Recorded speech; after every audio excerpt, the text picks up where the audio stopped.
गिनती की पुस्तक उसका 23 अध्याय को हमने थोड़े समय के लिए देखना है और परमेश्वर की आराधना जो आज हमने की है, हम विश्वास करते हैं कि एक एक शब्द आपकी प्रार्थना का, आपके गीत का सर्वशक्तिमान परमेश्वर की सिंहासन के पास पहुंचा है और प्रभु आपको उसका प्रतिफल जरूर देंगे।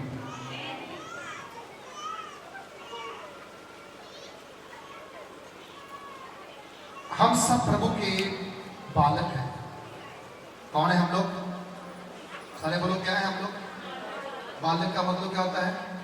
बच्चे। सब बोलो क्या है आप? आवाज लेते नहीं आप। क्या हुआ आप? सारे क्या है हम लोग? बच्चे। किसके? परमेश्वर। और जो बच्चे होते हैं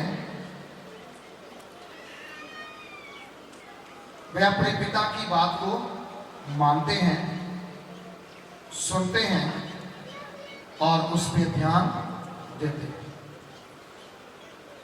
अब किसका वचन हम सुनने के लिए जा रहे हैं? हेलो, जरा ऊंची बात से बोलो, लॉटली बोलो। किसका वचन सुनने जा रहे हैं? तुम तो बोलो, उनको छोड़ो, तुम बोलो। कौन सा वचन? किसका सुनने जा रहे हैं वचन? एक साथ बोलो। हाँ जी, हाँ। परमेश्वर कौन है? हमारा पिता। हम उससे क्या है?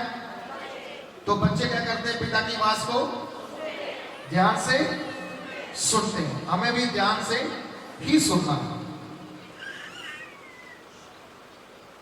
एक एक वचन जो पवित्र बाइबल के अंदर है वह बहुत प्रभावशाली, मतलब असरदार है। क्या है? असरदार। इसमें बहुत असर है, बहुत प्रभाव है। और वचन का प्रभाव जब आपके जीवन में पड़ता है, आप दुनिया में कैसे भी जीवन जी रहे हो, उस समय वचन आपको एक महत्वपूर्ण लेवल देता है, आपको एक परफेक्ट जीवन जीने का मार्ग और रास्ता देता है, जिस कारण से आप परमेश्वर की संतान कहलाते हैं। पिछले 6 दिनों से हम लोग उपवास में हैं। कल 7वां दिन होगा। तो मैंने 2 दिन एक भजन संगीता को सिखाया, वो था 15। मुझे नहीं पता आप लोगों ने कितने लोगों ने ज्वाइन किया, कितने लोगों ने सुना या नहीं सुना। वहां पर एक जगह का नाम मेंशन किया है 15 अध्याय की 1 आयत में। उसकी हेडिंग में लिखा हुआ है, सिय्योन के निवासी। सिय्योन के निवासी। उसकी 1 आयत में कहा गया, हे परमेश्वर, तेरे तंबू में कौन रह सकेगा? तेरे तंबू में कौन रह सकेगा? तंबू मतलब उसका घर। बोलो, उसका घर। उसकी दूसरी लाइन में लिखा हुआ है, कौन तेरे पवित्र पर्वत पर बसेगा, निवास करेगा? उसके आगे जाकर के 11 बातें लिखी हुई हैं जो हमारे जीवन में होनी चाहिए और कुछ नहीं होनी चाहिए। कुछ बातें होनी चाहिए और कुछ बातें नहीं होनी चाहिए। उनमें से पहली 3 बातें हैं, 2 आयत का लिखा, खराई के साथ चल। क्या कर? खराई के साथ मतलब सीधे मन से चल। दूसरा कहता है धर्म के काम कर। कि कौन से काम करने हैं? बोलो, कौन से काम करने हैं? घर के काम, झाड़ू पोछा करना है। धर्म के काम प्रभु कहते हैं वो भी करना पड़ेगा, अगर तू वहां जाना चाहता है जहां मैं तुम्हें रखना चाहता हूं। तीसरा कहता है मन से, दिल से सच बोल, दिल से क्या बोल, सच बोलेगा, वो परमेश्वर के पवित्र पहाड़ पर बस सकता है। वचन को एक अपने जीवन का मार्कर, एक ऐसा आधार मान के चलो कि ये आपके जीवन की रोटी है।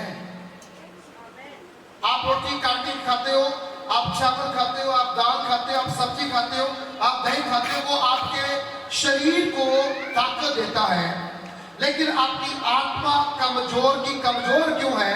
क्योंकि जो उसने खाना है वो आप खाते नहीं हो। वचन को आप पढ़ोगे, आप समझोगे, आप सुनोगे, आपके अंदर जो आत्मा परमेश्वर ने दिया है वो क्या होगा? सारे बोलो क्या होगा? वो तकड़ा होगा। क्या होगा? वो तकड़ा होगा। और जब आत्मा तकड़ा होगा तब आपका शरीर चाहे दुबला पतला क्यों ना हो, पर याद रखना आप आत्मा के द्वारा पहाड़ों को हिला देने की ताकत रखने वाले हो। हालेलुया। आप उस पहाड़ पे चढ़ सकते हो। किसके कारण?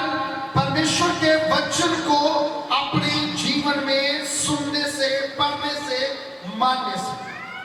वैसे नहीं। 23 अध्याय के अंदर दो व्यक्तियों का नाम है। एक है राजा बलाक, एक है भविष्यवक्ता बिलाम। दो व्यक्ति हैं, राजा बलाक और नबी बिलाम। नबी परमेश्वर की आवाज को सुनता है और परमेश्वर के कहे हुए शब्दों को दूसरों तक क्या करता है? पहुंचाता है। बलाक एक मोबाबी है और ये चाहता है कि बिलाम जो है, जो उसके पास शक्ति है, उसका उपयोग करे और वो उपयोग इज़राइल के नुकसान के लिए करे। इज़राइल के नुकसान के लिए करे। इज़राइल कौन है? इज़राइल वो है जो 40 साल मिस्र देश का क्या रहा? गुलाम। वो एक जाति, वो एक कौम, जिस कौम को परमेश्वर ने मिस्र देश से बाहर निकालने के लिए अपने दास मूसा को उपयोग किया और जो 40 साल की गुलामी तोड़ करके वो जंगल में गई और वहां पर उसने परमेश्वर की आराधना खुले मन से की, खुले दिल से की।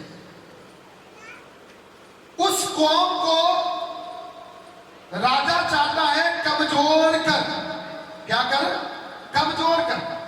क्योंकि तेरे मुंह में सामर्थ है, तेरे मुंह में खुदा की पावर है और तू अपने मुंह का इस्तेमाल करके अपने परमेश्वर यहोवा को तू जब सुनता है, जो शब्द वो बोलता है, मैं जानता हूं तेरे मुंह का निकला हुआ शब्द नबी जी कभी खाली नहीं जाता है।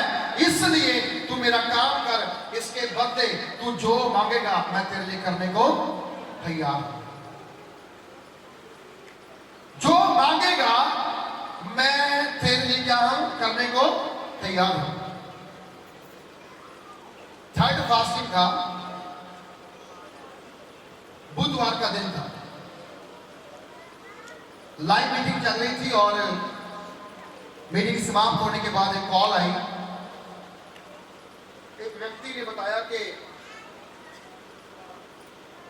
आप जब प्रेयर कर रहे थे, आपने जब वचन दिया, आप आराधना कर रहे थे, मैं काफी समय से डिप्रेशन का मरीज हूं। एक जंग में नौजवान लड़का, मैं काफी समय से डिप्रेशन का मरीज हूं और मैंने अपनी जॉब छोड़ के, अपना परिवार छोड़, अपना घर का जो भी मेरे ऊपर जिम्मेदारी सब मैंने छोड़ दी। मैं कुछ पूरी नहीं कर पा रहा हूं। डिप्रेशन के कारण मेरे परिवार के लोग मुझे घर से बाहर निकलने नहीं देते और मेरे सिर के ऊपर ऐसे होता है जैसे किसी ने बहुत भारी बर्तन, एक ईंटों का बंडल रखा होता है और मैं बड़ा निराश था अपने जीवन से।